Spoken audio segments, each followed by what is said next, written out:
Hola a todos, un saludo, bienvenidos a una nueva edición de Paredro, el podcast sobre libros, autores y literatura, realizado conjuntamente entre la revista 070 de la Universidad de los Andes y la Fundación Gratitud. Mi nombre es Camilo Hoyos y el día de hoy tenemos un libro. Normalmente, ahorita no recuerdo bien si hemos tenido autores y hemos estado hablando siempre de obras de ficción. Hoy tenemos una invitada, vamos a hablar de un libro de no ficción que a mi juicio es de los libros más importantes que se han publicado porque echa luz sobre un tema que necesitamos entender y sobre todo necesitamos aportar desde donde podamos. Me refiero a Margarita Posada. Margarita, bienvenida a Paredro. Muy agradecida, gracias de verdad, valga la redundancia, por tenerme con ustedes aquí en este espacio que además se ha vuelto realmente lo que le habla al oído a la gente. Muchas gracias, Margarita. Leo una pequeña biografía tuya. En 2005 publicó su primera novela, De esta agua no beberé, y en 2008 apareció su segunda, Sin título. Así trabajó en Casa Editorial El Tiempo, en la Presidencia de la República, en la revista Soho, de la cual fue editora de especiales internacionales y como columnista de sexo, sobre lo que hablaremos ahorita después. Ha sido jefe de prensa en festivales culturales, has aparecido en Arcadia, en El Malpensante, mejor dicho, has tenido una vida activa en medios, en escritura y demás. Una pequeña montaña rusa es mi hoja de vida. Parece que tuviera 90 años porque he hecho de todo, un poquito de todito barbecue. Pues esa montaña rusa es la que le da forma y en muchos aspectos alimenta lo que es la experiencia de escritura de tu último libro, Margarita, que se llama Las muertes chiquitas. Quisiera comenzar introduciendo este libro con un agradecimiento, porque yo creo que uno como lector no debe olvidar nunca la gratitud hacia los escritores y entender que el mercado literario y editorial es una cosa, pero la experiencia y cuando le hablan uno al oído es algo de gratitud. Yo quiero agradecerte este libro como lector, como papá, como padre de tres, como profesor y como gestor que trabaja con muchos gestores, porque aquí nos cuentas una historia que todos necesitamos entender y es la historia de tu depresión. Entonces quisiera que tú nos contaras un poco sobre este libro, como tú quieras arrancar y a partir de ahí podemos empezar a hablar. Claro que sí, yo empecé a escribir Las muertes chiquitas hace alrededor de unos 6 años, aunque mis depresiones empezaron antes, alrededor de hace 10 años.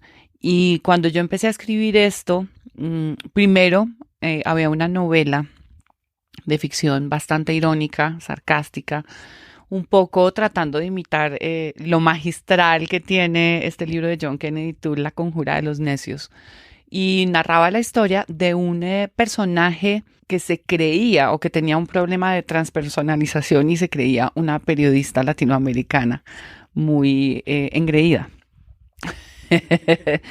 Y realmente creo que lo que terminó sucediendo fue que me di cuenta de que con este tema yo no podía poner velos. La ficción nos sirve a los escritores para representar la realidad, para acomodarla, para, digamos que, darle importancia a lo que queremos darle importancia.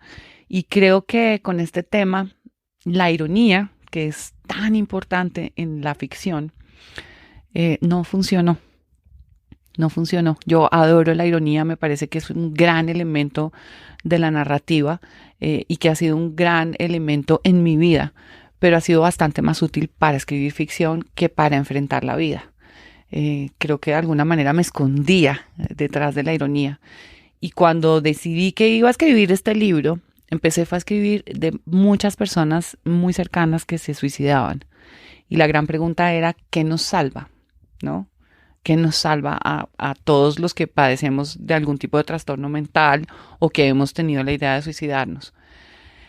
Y en algún momento dado, como bien lo muestra el libro, dije, estás señalando con un dedo a otras personas y los otros 3 están apuntando a ti. Esta historia es sobre ti y no hay otra manera que contarla sino siendo cursi, incluso con el miedo de que fuera un texto de autoayuda. Y me sirvió mucho entender que todos los libros son de autoayuda, excepto los de autoayuda, porque este libro no habla ni de tips para volverse mejor, ni nada por el estilo, sino de cuál fue mi experiencia, en qué me transformó y qué puedo dejar para que otros se agarren como un salvavidas. Hay algo, Margarita, que pienso y me confirmo mientras te escucho hablar además, y es que, como te lo decía ahorita antes de entrar aquí al estudio, este es un tipo de libro al que no estamos acostumbrados. En Colombia no estamos acostumbrados a hablar sin tapujos, no estamos acostumbrados a referirnos a las cosas con ciertos nombres. Siempre estamos viendo por dónde damos la curva para poder llegar a nombrar. Tenemos un problema con la nomenclatura. Y de repente leerte a ti de la manera como te leemos acá es un ejercicio de honestidad, pero que también me imagino que te representó un reto muy grande a nivel de pudor, a nivel de mostrarte. Y con esto ya me refiero mucho y te pregunto específicamente cómo fue esa experiencia de juntar lo técnico, es decir, cómo escribir un libro, qué estructura llevar, cómo mantener el interés del autor, porque estás escribiendo igual un libro, entonces tiene un lenguaje, con esa otra parte emocional que me imagino que también fue una montaña rusa a lo largo de la escritura. Claro, yo pensaba, esa palabra cursi es muy importante porque cuando yo empecé a escribirla, hablaba con Javier Velasco, el escritor mexicano, que es buen amigo, y le decía, estoy escribiendo algo que es muy cursi y no me gusta. Y me decía, ¿cómo puede no ser cursi? Es decir, es lo que tiene que ser. Y siempre vuelvo a esa frase de un escritor hace lo que puede. Entonces, realmente creo que la honestidad requiere de liberarse, digamos, como de hacer estructuras demasiado fijas, ¿no? Alguna vez le oí a Juan Gabriel Vázquez decir que hay escritores que son como los marinos que son cartógrafos y tienen un mapa establecido de todas las rutas por las que van a ir, y que en cambio hay otros, como yo, que vemos una estrella en el cielo y ahí como que como dicen en inglés, we play it by ear, vamos como por instrumentos viendo a ver a dónde nos lleva la marea, ¿no? Yo creo que ese es el tipo, digamos, como de escritura que hay en este libro. Por supuesto, fue muy importante dejarlo de cantar, no querer que fuera todo, no confundirlo con que fuera una autobiografía, porque no es una autobiografía, es decir, yo tampoco tengo tantas cosas para contar como si fuera pues García Márquez ni nada por el estilo. Es un libro que habla de la depresión y tenía que tener de alguna manera como ese marco para que el exhibicionismo que siempre me ha caracterizado tomara otros matices, porque yo he sido exhibicionista de muchas maneras, pero siempre desde el ego, ¿no? Y exhibirse para que a uno lo miren y para tener un spotlight enfrente es muy diferente a exhibirse de verdad, desde otro lugar que no es el ego y es desde la necesidad de ayudarse y con esto ayudar a otros. Es muy valiente esto que nos dices y muchas gracias, Margarita. Yo traía dos cosas que te quería contar. La primera, en el último 6 de noviembre en El Tiempo salió un especial sobre la depresión. Según datos de Secretaría de Salud, en el 2018 se registraron 92.035 casos registrados, por supuesto, y en el 2019 llevamos ya 34.909 casos registrados. Esto yo lo leí y a los pocos días estuve en el concierto de J Balvin, quien de una manera impresionante, y esto va para todos aquellos también que pueden generalizar que el reggaetón no tiene ningún compromiso, pues fue absolutamente increíble ver cómo él hacía un post sobre su depresión, un post dirigido a 20 millones de personas. Y en el concierto, en la mitad del concierto, abrió un espacio para hablar sobre su depresión. Entonces ahí uno dice, si estos íconos, estos líderes están, y luego tenemos el soporte en las noticias, ¿qué nos puedes contar tú sobre la depresión que nuestros oyentes necesitan oír para entenderla de una manera distinta? Lo primero, diría yo, y así comienza el libro, es que la depresión es la nueva gripa, pero no por ser catalogada como una gripa es menor ni más complicada. Yo diría que esas cifras que tú mencionas que hay en el artículo del Tiempo dan cuenta también de algo muy positivo, y es que cada vez la gente sale y levanta la mano. Para mí el tema de las enfermedades mentales es un tema de enclosetar. Es como el nuevo closet, ¿no? Entonces encuentro mucho valor en personas o en personajes públicos como J Balvin que salen a decirlo, porque cada vez que yo hablo sobre este libro me hablan de valentía, de honestidad, pero yo creo que la verdadera valentía de un ser humano es reconocerse vulnerable, Esa es la única valentía que nos queda de verdad. Y a veces la valentía con respecto a la depresión, sobre todo, tiene que ver con rendirse, no con pelear. Yo me sentía muy orgullosa siempre de cantar como mi himno y mi leitmotiv, la canción de Calamaro del Salmón, ¿no? Siempre seguí la misma dirección, la difícil, la que usa el salmón. Y hoy en día me doy cuenta de que este salmón personalmente está cansado de ir siempre en contra de la corriente y que en momentos en los que viene un trastorno como la depresión, lo que hay que hacer es dejarse estar. Entonces, yo creo que ahí la autoficción es un elemento de engaño también. Por eso tocaba ponerle digamos, nombre a las cosas como era y narrarlo desde ahí y con lo que saliera. Tuve mucho miedo en algún momento porque además cuando uno ya ha publicado un par de libros empieza a comer el cuento de que es un escritor. Y luego llega a la conclusión de que escritor es el que escribe, ¿no? Kafka trabajaba en una oficina de seguros, Chekhov era médico, todos digamos que tenían vidas paralelas. Entonces lo único que nos hace ser escritores pues es escribir y ya digamos que lo que queda plasmado en las páginas uno no puede hacer un juicio de valor de lo que uno mismo escribe, ¿no? Y es lo que pudo. Entonces, digamos que también me quité muchas capas de ese falso ego que hay, digamos que en el gremio mío y en el de cualquiera, ¿no? Como esto sí es literatura, esto no es literatura. Y yo dije, que sea lo que ha de ser. Y ya está.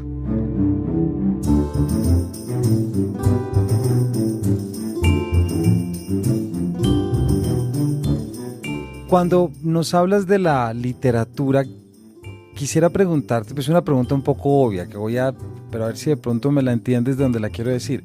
¿Cómo te sirvió a ti la literatura para escribir este libro? ¿Cómo entra lo literario ahí a ayudarte a entenderte a ti mismo en el proceso? Yo creo que finalmente el entre líneas de cualquier tipo de ficción es no ficción, ¿no? Entonces vuelvo al ejemplo de Kafka, pues Carta al Padre no es una historia ficcionada sobre un padre terrible, sino directamente sobre el padre de Kafka. Lo que pasa es que no lo conocimos, ¿no? Los libros que han marcado mi vida, todos tienen un entre líneas que dejan ver una entraña real, una cosa muy, muy, muy real y de pronto no es el qué, sino el cómo lo narramos lo que nos atañe a los escritores. Entonces digamos que sí hubo un ejercicio de buscar las palabras precisas, los momentos, las anécdotas, porque había muchas anécdotas que no están contadas dentro de este libro, que de alguna manera me resultaban o demasiado poéticas y exageradas o muy fuera de la línea narrativa que yo quería manejar. Yo siento que todos los que escribimos y los que tenemos cierta afición a la lectura y a la literatura estamos incómodos en el mundo.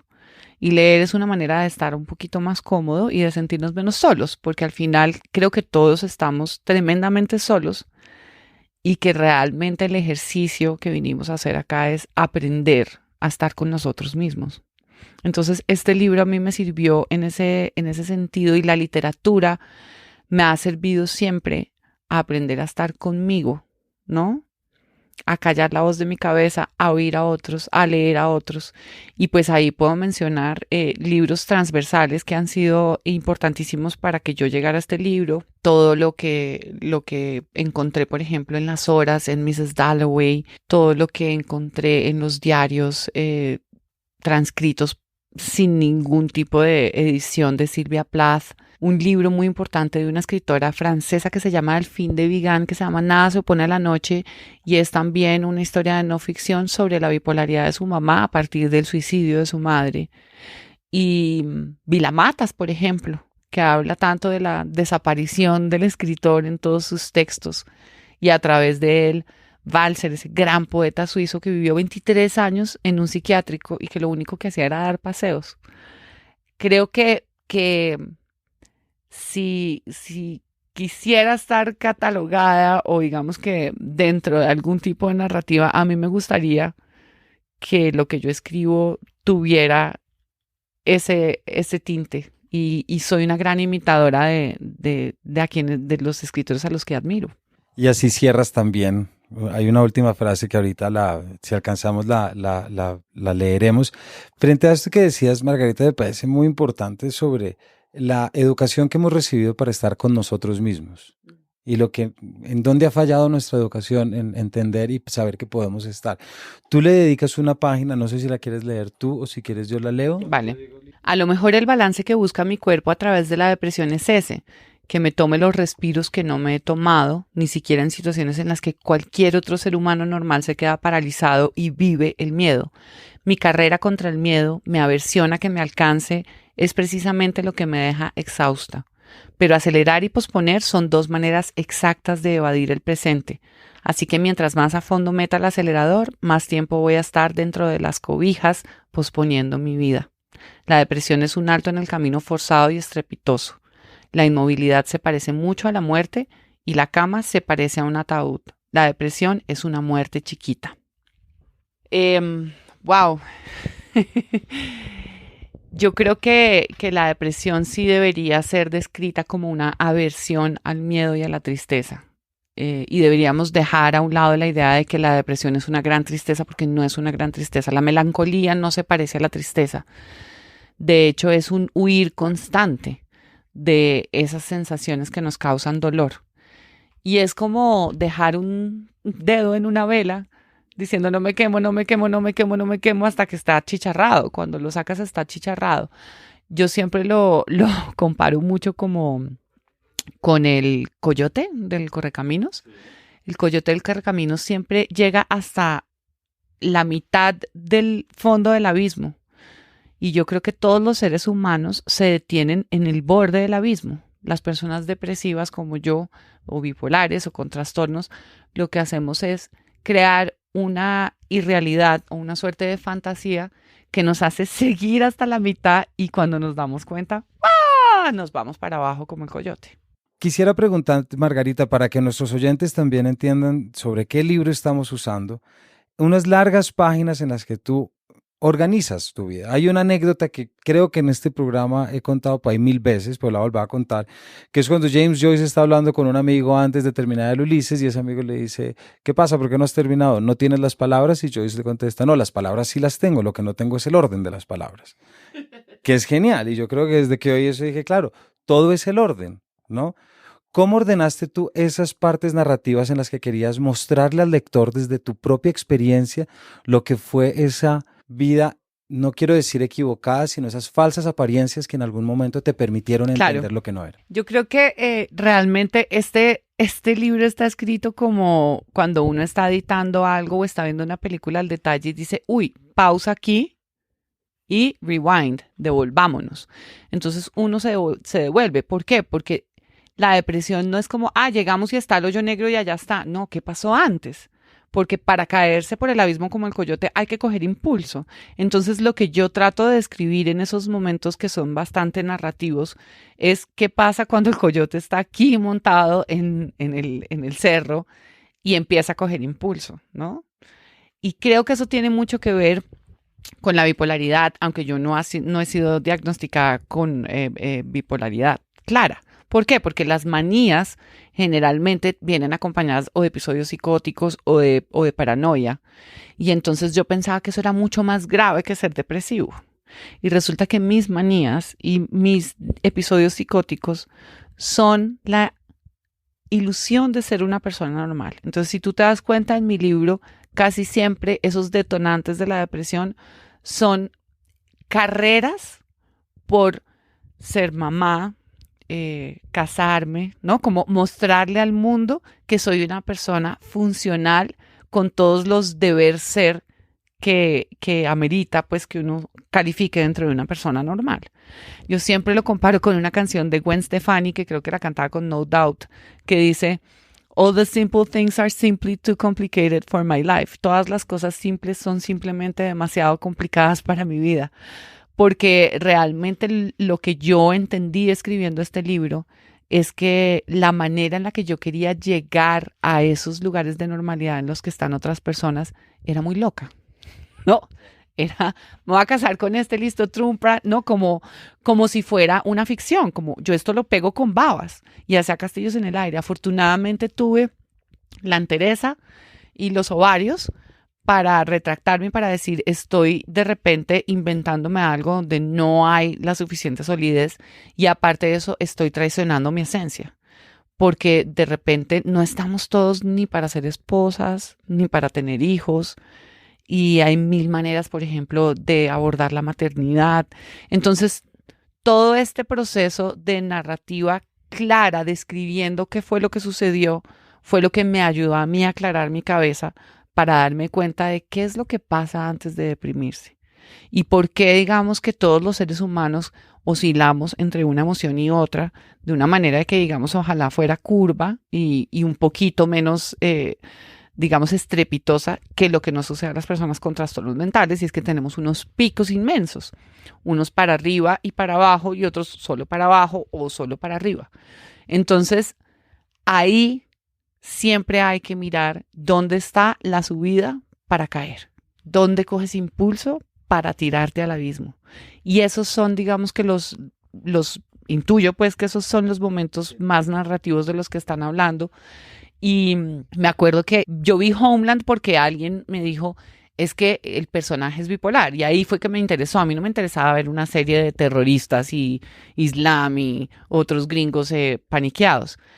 Y lo que yo encontré ahí es que casi todas las temporadas de Homeland se acababan cuando ella se deprimía y nunca contaban qué pasaba con la depresión. Porque claro, los impulsos para arriba son mucho más emocionantes a nivel narrativo. Lo que pasa en una depresión es muy, muy introspectivo y demasiado poco probable que se pueda mostrar a nivel visual. No pasa nada. Cuando uno está deprimido, no quiere nada. Entonces es muy difícil y yo dije, bueno, la literatura y las palabras quizás están ahí para poder describirlo y que otras personas que se han sentido ahí no se sientan tan únicas, porque yo creo también que tiene mucho que ver con el ego. Y el ego es esa construcción durísima que es completamente opuesta al amor propio, pero que durante muchos años en tu vida tú crees que es amor propio y seguridad. Y cuando te das cuenta de que en realidad es una manera de defenderte ante el mundo, pues eso se desarma y quedas como si estuvieras en carne viva. Y la depresión tiene mucho que ver con querer ser el centro de atención o en hoyo negro o con spotlight y reflectores, ¿no?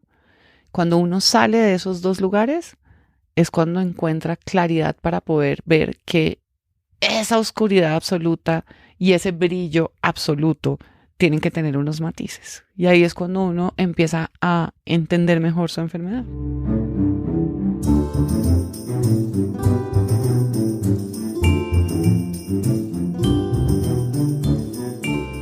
Con esto que nos compartes, Margarita, y también que le dedicas un par de páginas en el libro, me parece que hay que preguntarte también por la importancia de los medicamentos en estas experiencias, ¿no? Tú hablas mucho al principio hablas del Wellbutrin, me parece. De todo lo que me han dado. Sí, y luego hay una parte acá. ¿Y luego por qué? Porque en esto que tú nos dices de entenderse cómo es y que no todos estamos hechos para los mismos modelos, muchas veces son estos medicamentos los que entran a funcionar de placebos que no necesariamente están ayudando en lo que deberían ayudar. Claro, los psiquiatras realmente son unos alquimistas, porque nadie tiene ni idea qué está haciendo con las neuronas, ni cómo funciona la sinapsis entre una y otra, y realmente como a ciencia cierta qué es lo que hay que hacer. Entonces es ensayo-error. Yo creo que los psiquiatras también deberían preguntarse, y las farmacéuticas, si es necesario medicar al mundo entero una vez entra a un consultorio. Porque lo que yo he encontrado es que no hay nada más espiritual que la química del cerebro, del universo. Y esa es mi verdadera, digamos, como contacto con lo místico. Entonces, en esa medida, creo que una pastilla no es lo que lo va a salvar a uno realmente de sanarse. Eso es como darle un antiinflamatorio a un futbolista que tiene jodida una rodilla. Y el antiinflamatorio es muy necesario para que se desinflame y pueda moverla, pero lo que realmente va a mejorar la rodilla es la terapia. Entonces yo sí creo que estamos tratando de evadir el trabajo que tenemos que hacer alrededor de conocernos a nosotros mismos. Y lo evadimos no solamente con la medicación, lo evadimos con el trago, con las drogas, con el sexo, con el chocolate, con la comida. Tenemos muchas tendencias adictivas que nos quieren, digamos que, inducir a unas experiencias químicas como forzadas. A veces tratar de dejar ese panorama limpio es importante, pero ojo, creo también que hay que confiar profundamente en la medicación que le da a uno un psiquiatra. Yo me acuerdo que tuve psiquiatras en los que dije, no, esta persona, pues cada vez que yo la llamo a decirle que me siento así, sale, súbale 2 gotas al Rivotril, échele no sé qué, cambie de tal. Y pues la verdad es que yo no quiero seguir siendo un conejillo de Indias ni estar completamente dopada para poder vivir. Entonces yo también creo que hay psiquiatras que son bastante más responsables y que la diferencia entre el remedio y el veneno es una dosis justa y adecuada. La cantidad. Y que tiene que ver, mientras te escucho con esa, creo que está en el primer capítulo, cuando un amigo tuyo dice que la depresión es la nueva gripa. Hay que pensar en cuántos medicamentos hay para la gripa, ¿no? Entonces, ¿hasta qué punto estamos frente a también la creación de unas enfermedades, si se quiere, Claro. para garantizar la venta de unos medicamentos cuando la experiencia es otra? Que eso yo creo que es algo que también tú rescatas y tomas en este libro. Para ir cerrando ya, Margarita, hay una parte que tiene, bueno, de hecho hay dos. La primera tiene que ver con, me recuerda mucho un capítulo que tuvimos aquí con Eduardo Lago, hicimos un paredro sobre David Foster Wallace. Y sí, que Eduardo, un saludo si nos está oyendo. Y claro, y mucho en lo que te escucho hay un eco muy claro en esa también preocupación de Foster Wallace, quien de hecho muere suicidado por su cambio de Nardil, por los medicamentos, y sobre todo con una idea que quiero rescatar y poner aquí la importancia es reconocer qué hace y qué destruye la ironía. Porque Foster Wallace lo que más acusa es a la ironía como ese mecanismo que no nos ayuda en nada.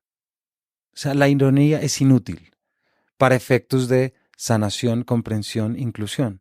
¿Alguien me podrá hablar de una ironía positiva? No sé yo. En la construcción de la ficción, genial, dejó Exacto. unos libros increíbles David Foster Wallace, pero si a mí me pusieran a escoger entre dejar una gran obra y ser recordada o no matarme y no dejar un hueco terrible en la historia familiar y emocional, pues preferiría lo segundo. Claro, porque es la escritura como ese que te catapulta y que te conecta, que eso es lo que yo siento que tu escritura está muy claro y quiero que los oyentes lo tengan así de claro. Esta claridad también da, Margarita, con un pedacito también que nos muestras cómo esto es de todos. Y es cuando hablas de ese episodio en el que estás y la empleada de tus papás reconoce, porque también le ha pasado a ella.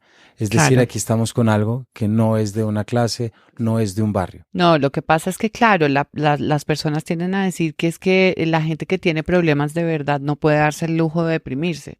Y en realidad lo que hace es sencillamente evadirlo y se vuelve un problema bastante más serio.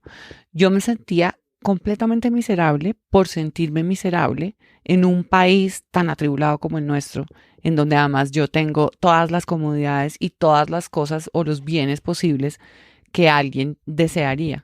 Pero es que ahí es cuando uno se da cuenta de que la idea de la felicidad y del éxito que nos han vendido está muy, muy mal enfocada, porque realmente lo que necesitamos en la vida es propósito, ¿no?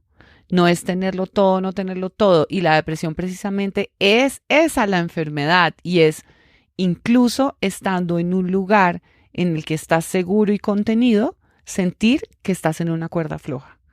Esa es la locura de una persona depresiva. Sentir que no hay nada que le dé arraigo.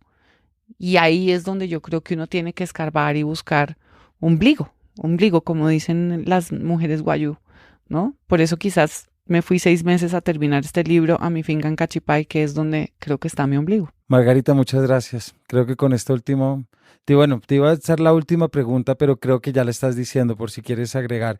Tu libro es un ejercicio que puede abrir muchos caminos y que puede ayudarle a mucha gente a ordenarse. Y yo creo que esa es una de las grandes funciones que tiene la literatura, organizarnos y ayudarnos a ordenarnos. No solamente a través de la lectura, sino también a través de la escritura. Quisiera preguntarte si les puedes dar algún consejo a alguien que en este momento, luego de estarte oyendo, esté teniendo los primeros impulsos de que necesite plasmar o crear algo para poder entenderse a sí mismo.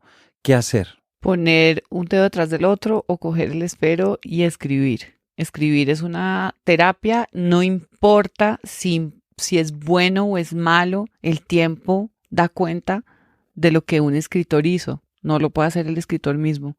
Hay que lanzarse para escribir un libro medianamente bueno. Hay que escribir uno primero que es pésimo, otro que después a uno le parece buenísimo, otro que le parece ahí como súper mediocre. Entonces yo creo que la gente que tiene, digamos que ese impulso de escribir, lo que tiene que hacer es levantarse todos los días y pensar que hoy van a pasar 24 horas en donde no voy a dejar que la página salga en blanco, así sea una línea.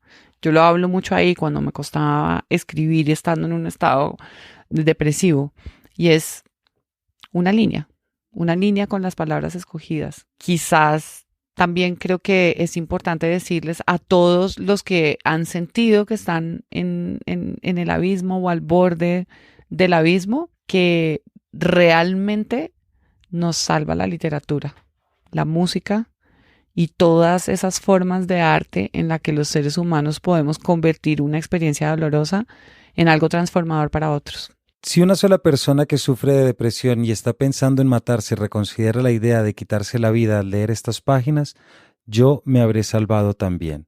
Esa es la última página de tu libro antes de la nota, y te quiero agradecer por tu tiempo y por tu escritura, Margarita. Muchas gracias, y ojalá que muchos se salven o por lo menos aguanten ahí un poquito, porque a veces también se trata es como de quedarse quieto y ya, no hacer nada. Así es, para nuestros queridos oyentes, Las muertes chiquitas de Margarita Posada, editada por Planeta, un ejemplo de lo que la literatura nos puede ayudar a entendernos, un libro que sienta las bases claras de la empatía, de la inclusión y sobre todo de la comprensión, que son tantas cosas que necesitamos en estos tiempos, por no decir que en todos. Muchas gracias a ustedes y nos vemos en la siguiente edición.